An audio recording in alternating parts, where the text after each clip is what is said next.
feel like a mini theme going on here is we're using our words, repeating each other's words back to each other later in Isn't the that conversation. podcasting though? Isn't Yes, I think it is. So let's do a common scenario here, right? Good morning, James. Good morning, Andrew. So formal. My name's just Andrew, whether you're formal or informal. Yeah, I feel like if you're gonna start calling me James, then I need to start calling you Drew or something like that, right? No, let's Flip not flop. do Flip that. flop. No. The Dugster. So what's on the docket for today, Jim? We got a mailbag. Yeah, good. My friend and yours, Brad, sent us in a little question here, a little suggestion for a topic. Okay. He very kindly said that he's been appreciating the ideas of being able to simplify a tune so that you can still enjoy playing that melody, get that musicality out of it, and have fun.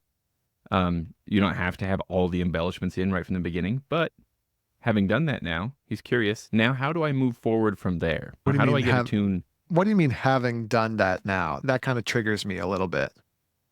Oh, and What's that might be my words more than his, really, to be honest. I'm kind okay. of paraphrasing things in. So to clarify what I mean there, having put that into practice and finding it useful with Okay. some tunes, as that's been in practice, we're now reaching the point where it's like, okay, now I feel like maybe I'm ready to get some embellishments in there and continue improving my playing in that way. That's sort of like maybe technical aspects of playing. And geez, how do I move forward is the question. Yeah. Yeah. Um, It's kind of like saying I've finished all the Lord of the Rings. Now what? You know, mm, I've read all the Lord of the Rings and I loved it, but like now what do I do? And you know that feeling? oh, Did you have that I, feeling when you finished Lord of yeah, the Rings? Like nothing will ever top that. But so now what do I do? yes. And I'll tell you my strategy for dealing with that, and that is pick up book one and start at chapter one again, and just Yes. stay in that cycle perpetually for the rest of my life. I never have Yes, to be sad. exactly. And then is there a downside to that approach? For reading the Lord of the Rings, I gotta say no. No, You you're can that keep crazy, reading huh? Tolkien Yeah. forever. Yeah, I think the sorry. problem, so like when you get to the end of the Lord of the Rings, you can go back to the Mm, beginning and you can read them all again and you'll pick up new things the next time you go through it. It's totally, true. every time. Yeah. But I think the downside of that is if you keep rereading Lord of the Rings over and over again, I think there's definite positives there. But the downside is that you're not experiencing anything new and different and you're not like widening your horizons. Are you trying to suggest, Andrew, that there are other books? Maybe. Yeah.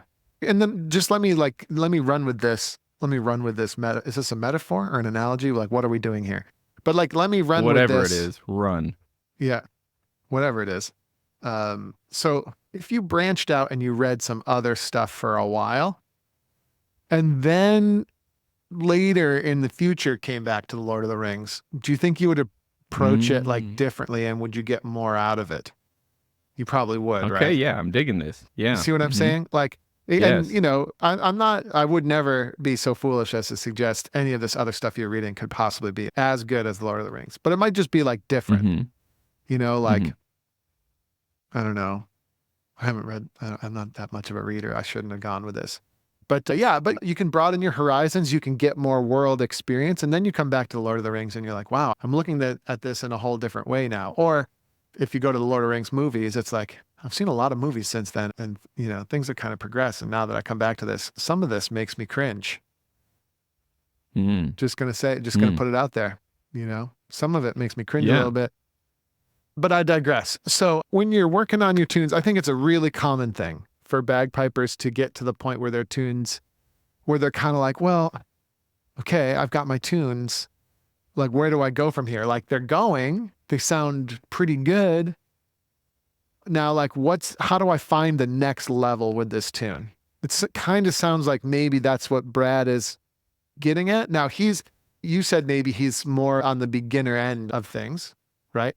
But I could have this very similar experience on the advanced end of things. Like, so it's like I'm doing pretty good, but where do I go next? Like, where do I find the next level? And I think my point is that I'm trying to get to is probably the next level is to just move on to something different for a while, and possibly revisit these tunes or keep these tunes in your repertoire. But I think we just kind of want to keep expanding those horizons and trying new and different things.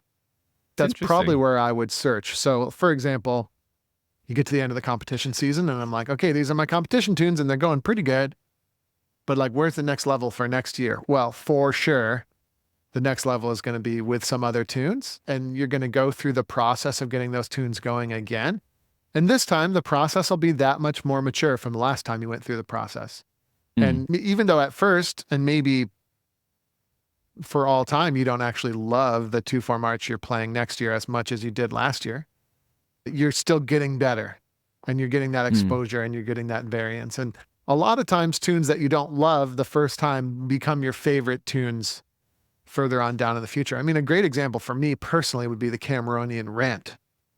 Mm. Like, that's a tune where my D throws used to be so yucky and not good, and just the wing it style D throw. It was just, Mm. it was okay, but not spectacular. And I didn't really have a plan. Back in the day, the Cameronian Rant would not have been a good tune option for me, and it never would have gone that great. But then later in life, and I'll spare you the story, but later in life, I got organized with my D throw. And now I play the D throw as well as any other embellishments and with a clear plan and in a way that can fit the rhythmic tapestry of Strathspey a lot better. Let's just say, okay, which is true, but I won't get into the details.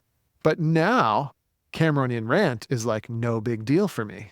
So now I'm Mm. revisiting that tune where before it was like, cool, I guess I can kind of horse around with the Cameronian Rant and it sounds okay. But now, having done a whole lot of other piping and come back to this tune, now it's like, oh, I could potentially play this tune to a really high level now because I have the requisite toolkit to be able to pull it off. Yeah. But I wouldn't have gotten that by continuing to drill the Cameronian Rant back when I was a kid. I wouldn't have gotten that. Mm. You kind of come back around to it. Yeah. Reading That's really exciting. rereading the Lord of the Rings stuff with my kids now, I'm like way more interested in the really annoying songs and the pages and pages of annoying historical made up drivel. Yeah. Like, I'm way more Yeah. patient about it now. Like, I just find it slightly more interesting. I think that's awesome, Andrew. I think it's a shared experience amongst many people who read The Lord of the Rings at different times of their life, that we tend to skip the songs when we're younger, and then we read them as we get older, and eventually we open those books up just to hunt down the song pages, just to revisit those. And that is an interesting thing. But that's aside from bagpiping. I mean, I'm sure we could find a way to tie that in. But your description of this suggestion gets me feeling excited. I think that's an exciting idea because I'm seeing myself like in the same position that Brad is describing. I've definitely been there. It's like this pie in the sky thing where it's like, I'm going to learn that tune. And then I learn that tune. And this is me speaking for me. So maybe it's not exactly matching Brad's experience, but like once I learn it, it's like, well, and like once I learn it, you could always improve a tune. But once it's kind of like in me, I've kind of got it. Then there can be an experience of kind of like looking up and being like, I was looking forward to that and working hard for that, and now my life lacks direction, like I've like reached that little peak and now what? And the idea I totally get it. It's like, now what? It's like, I've done the thing, now what do I do? Yeah. And there's a variety of directions you could go, right? So we could take the thing that we've done and we could continue to work on that thing and polish it. Okay. That's an option. And sometimes that's the right thing to do. For example, I've learned my competition 2/4 March. It's April. Now I'm going to work for the next couple months on polishing it for peak season. That makes sense, right? But like it would be different at the end of the season. I have this 2/4 March. I've even polished it a little bit. I've had it going for the competition season. I'm not Jack Lee or Stuart Little yet with this tune. So what are you going to do there? Are you going to polish that tune more to try to get it to sound like Jack Lee over the winter? Or are you going to get a new tune and just work on the process of working on a new tune again? And of course, anyone who's familiar with the Dojo I would recommend more than just a new tune. I would recommend a bunch of new tunes and just play a lot of different tunes. The bang for the buck, okay, that a player is going to get from just working on a bunch of tunes is way greater over time than polishing any single tune. Constant variance. That's one of the secret ingredients to actually getting better. I like that a lot. And I feel like it can lend itself to being like more engaging and enjoyable over the long term. Just because I think I can definitely relate to like what might be an impulse to be like, okay, I've got this tune simplified. Now I want to dig into it until I get it so exactly fully embellished the way that I'm seeing it, that I might beat that tune to death for me personally if I keep digging into it like that. But if I move to another tune and another, I'm going to work my way back to that one eventually. And I'll find that when I do, I can do more stuff with it than I could before. I think it would shock most people, especially North American people. I think it would shock people how little polish is put on tunes in general at the highest levels. And what's really going on is there might be a light coating of polish. Okay. But most of what's going on is just reliance on actual solid, long-standing skills. For example, for example, some of these guys are submitting like 6 of each type of tune at these MSR contests, right? You're telling me you've got deep polish on all these tunes? No, that's not really what's going on here. And by the way, don't misunderstand me. I'm speaking generally. Maybe I'm sure there are exceptions to this. But I think generally speaking, these players are relying on incredible skills across all 2/4 marches, not just the 6 they've submitted. They've over time, they've built incredible skill where they can play any 2/4 march really well. And then they've got their 6 tunes. They probably have more in the tank, if you know what I'm saying. They've probably got more in the back room if they need them, but they submit their 6 tunes. And those 6 tunes, they've spent some time doing a little bit of polish on them, but really they're just going to put their general playing skills on display, and they're going to let the chips fall where they may. And natural byproduct of that is oftentimes these top players are going to win the prize. That's all it is. I think most people would be shocked at how little emphasis is placed on polishing tunes at the high levels. I think you just caused a paradigm shift to happen in my brain, Andrew, where I think before I've always thought of a solo competition as being like, or even a band competition for that matter, like here's this thing that I've worked really hard on, and I want you to judge this thing. Whereas all of a sudden it's like, oh wait, no, it's a skill set, and that thing, the tune, is really just a vehicle through which I can demonstrate the skill set. So you could swap it out for any other vehicle, and I'm demonstrating something I possess rather than being like, here's this thing, look at this thing. Yes, exactly. You shocked me. You were right. I'm a North American people, and you shocked me. Good. They would be shocked. Well, I mean, you look at Steven Spielberg's body of work. Like, he's not a master of war movies, is he? But he's made some incredible war movies. But he's just a master at making movies, right? And he can make them whatever movie in it is. Yeah, and I love that. And Tarantino, he's definitely got like an edgy style, but you can't put your finger on specifically what the tangible thing that he does is, right? Like, he's got this crazy style, but he does it in all these weird, and they're not even really genres, are they? I mean, he invents his own thing. And like, this would be a similar thing. These people have developed this incredible skill capital, and now you can apply it in really any direction that you want to, which, by the way, is what I mean when I say bagpipe freedom, right? Like, that's the idea. The idea is that we've built incredible skills that allow these skills allow us to truly express ourselves in ways that are meaningful to us. Yeah, no, that makes sense. I feel like I'm seeing, as you describe it, I'm imagining all of these different aspects of things that are going to get better if I keep learning more music. I'll get better with rhythm, and with like, I'll have a better sense for where melodies tend to want to go anyway. And along the way, I'll even pick up these little, like, the embellishments themselves, I'll get better at that specific run, that specific tackum, whatever it is, I'm going to get better at it because it'll pop up in more and more tunes. Then when I come around to that tune that I had simplified, I'll have these technical things as well as this, like, what do you call that? This like innate sense for a lot of the aspects of how to make music. I think you could call it the innate sense of a lot of the aspects of how to make music. Just by the way, to use I feel like a mini theme going on here is we're using our words, repeating each other's words back to each other. Isn't that podcasting though? Isn't Yes. I think it is. So let's do a common scenario here, right? You get to Yeah, the end. yeah. You get to the end of the season, and you've been playing this tune. And by the way, if you're a beginner and you don't do seasons yet, like just Mm, translate this to your own. Translate this to your own situation, right? You might not have a competition season, but let's say you've played one of these tunes for, like, in the band for a year or something. mm, And you get to the end of your period of time with that tune, and you've spent a lot of time getting that tune sounding good. But no matter what you do, there's that little thing in the third part that you just can't get. And you've been working on it, and you've been working on it, and you've been working on it, and you just can't get it, right? What's the right thing to do here? And I think the right thing to do oftentimes is to just move on. And then mm. you'll find, just weirdly, right? So, and I have countless examples of this. Weirdly, you'll move on, and several years later, you'll be like, oh, yeah, remember that tune I used to play? And you'll bring out that tune and you'll play it. And suddenly, that thing that used to give you trouble all the time is just easy because you know how to do Hmm. it now, because you've developed those skills in other tunes and other areas, and you've just become a way more solid player so that these things aren't a big deal anymore.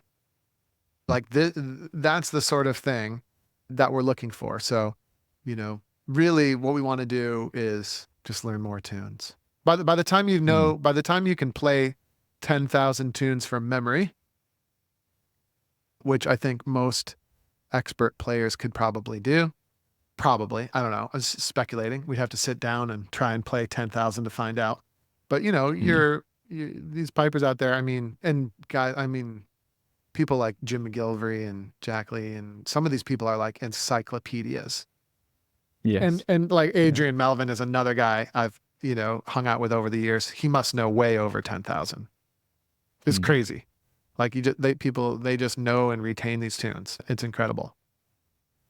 Stuart Little's another guy. He just knows all the tunes. And like I know a lot of tunes, but these guys know Yeah. a lot of tunes. But Isn't it crazy too? Like they'll hear a snatch of it and they'll know the title. yeah, and I don't do titles that well. I can remember the tunes, Me, but I me don't remember neither. what they're called. Yeah. But I guess, where does that skill come from? And I think it's probably sort of like a feedback loop. Over Mm. time, as you get better and better, you get better and better at at compressing those tunes into your memory. It's like advanced compression algorithms and stuff like that is really what's going on. But it comes from what I'm talking about, which is we just got to It play a makes lot of sense. Yeah. tunes.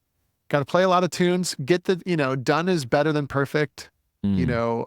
More, like more variety, in my opinion, is the priority over polish.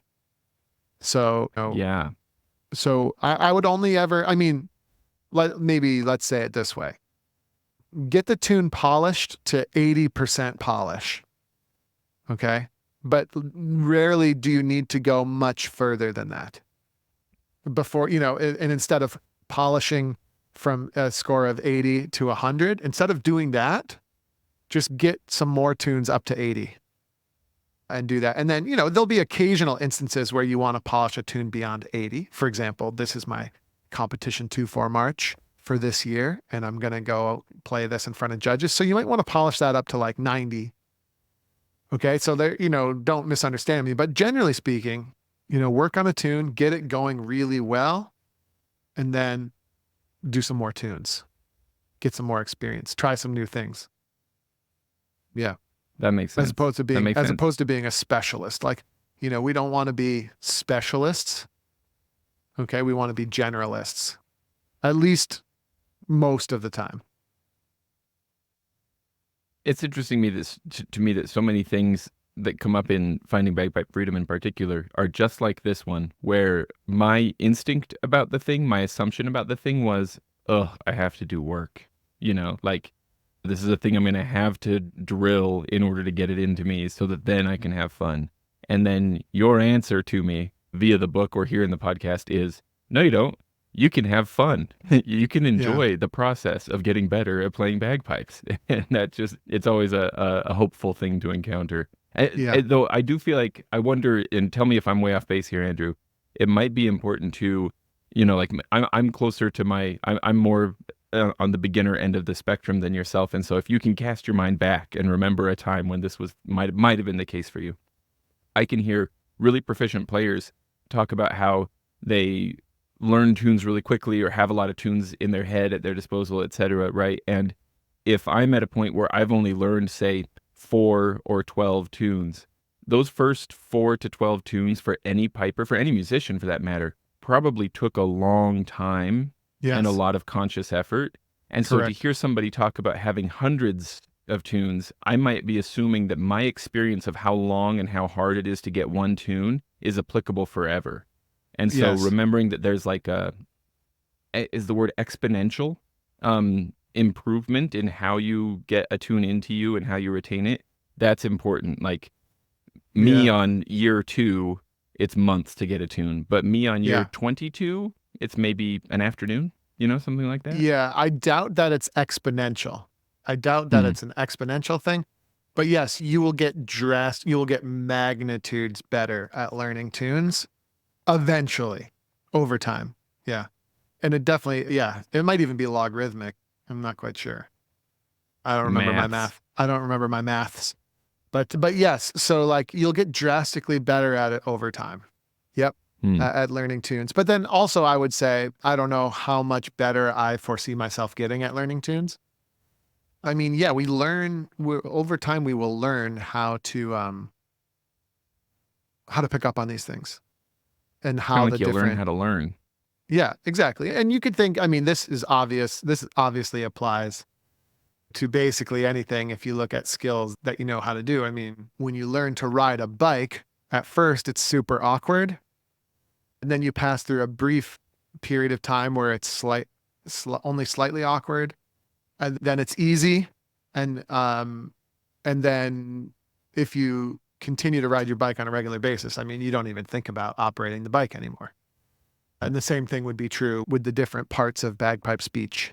Like we just Mm. understand them innately, and that allows us to learn things really quickly. I don't know about you, but when I try to read Shakespeare, I'm not getting it that easily. Like it would Mm. be a huge grind for me, right? But then, like, do you think that would be true for an experienced Shakespearean actor? Or Certainly not. At that point, it's have they done so much in that idiom that sort of stuff just comes naturally and they're able to easily extract what Shakespeare's trying to say off the page and like put it into a form where it's entertaining and interesting and poignant. My guess is those experienced Shakespearean actors must have started where I am at some point, and then you just take an interest in it and you do it. And by the way, I don't think they've been doing Hamlet continuously for the last 20 years, polishing and polishing and polishing and polishing, have they? I mean, they've probably done all yeah. the plays. They've probably done all the plays. They've probably taken a stab at all the roles. And then eventually you're in the position where you could, do a pretty awesome Scottish Mhm. play. I think that seems like a good analogy because I would imagine I'm also not a thorough Shakespearean myself, so I'm imagining here, but I would imagine that you could take, say, Hamlet or whatever play you want, and just not read any of the others until you've got that one like down perfectly, and Yes. you've got like commentaries about it and all this stuff. You're just like really digging deep into that.